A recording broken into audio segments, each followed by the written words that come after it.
അങ്ങനെ കാത്തിരുന്നത് വീക്കെൻഡ് ആയി കേട്ടോ.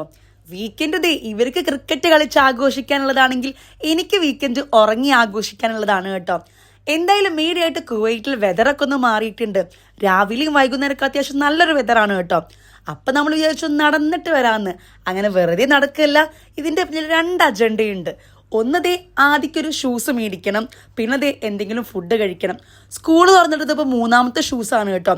ഇവൻ്റെ ഷൂ മാത്രമേ എങ്ങനെ ഇത്ര പെട്ടെന്ന് കേടുവരുന്നത് എനിക്കൊരു ഐഡിയ ഇല്ല.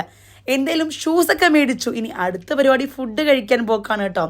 കൂലംകുഷിതമായി കുറേ ആലോചിച്ചിട്ട് അവസാനം ഞങ്ങൾ സ്ഥിരം പോകാറുള്ള തക്കാരിയിൽ തന്നെയാണ് കേട്ടോ ഞങ്ങൾ പോയത്.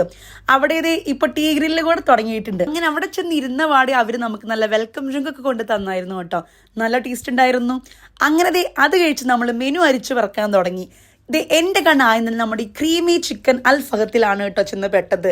അങ്ങനെ ഞാൻ എന്തായാലും അത് ഓർഡർ ചെയ്തു. കിച്ചു പിന്നെ ഒരു ഓൾ ടൈം പൊറോട്ട ബീഫ് ലവറാണ് കേട്ടോ. അതുകൊണ്ട് വേറെ ഓരോ ഓപ്ഷനും മൂപ്പരാളുടെ കണ്ണിന് പറ്റില്ല. അത് കഴിഞ്ഞിട്ട് നമ്മളങ്ങനെ ഇരുന്നപ്പോൾ സ്റ്റാർട്ടർ വന്നു. അങ്ങനെ ഇരുന്ന് സ്റ്റാർട്ടറൊക്കെ കഴിച്ച് എൻജോയ് ചെയ്തുകൊണ്ടിരിക്കുമ്പോഴേക്കും നമ്മുടെ മെയിൻ കോഴ്സ് വന്നു. കാണാൻ തന്നെ എന്തൊരു മൊഞ്ചാണല്ലേ. അങ്ങനെ ഓരോരുത്തരും ഓരോരുത്തർ ഫുഡൊക്കെ കഴിച്ചു തുടങ്ങി.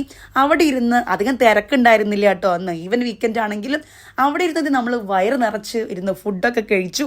ആദ്യക്കുട്ടനും അവന് വെള്ളപ്പൊക്കെ കേട്ടോ മേടിച്ചു കൊടുത്തതും അത് ഇരുന്ന് കഴിച്ചു. ഫുഡ് എന്തായാലും അടിപൊളിയായിരുന്നു കേട്ടോ. ക്രീമി ചിക്കൻ ഫാം എടുത്തു പറയണം, നല്ല അടിപൊളിയായിരുന്നു കേട്ടോ. ഞാൻ ശരിക്കും എൻജോയ് ചെയ്ത് കഴിച്ചു. അങ്ങനെ എന്തായാലും കഴിച്ചതൊക്കെ ഒന്ന് സെറ്റാവാൻ വേണ്ടിയിട്ട് ഒരു കുളിക്ക് സർബത്ത് കൂടെ കുടിച്ചു കേട്ടോ. ഇനിയിപ്പോൾ എന്ത് വേണം, നമുക്ക് വീട്ടിൽ പോവാം.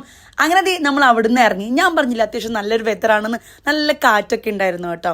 അങ്ങനെ നമ്മൾ കുറച്ച് സാധനങ്ങളൊക്കെ മേടിച്ച് നേരെ നമ്മുടെ വീട്ടിലെത്തി. അപ്പോൾ അത്രയേ ഉള്ളൂ. Thanks for watching. Follow for more വിശേഷംസ്. ബൈ.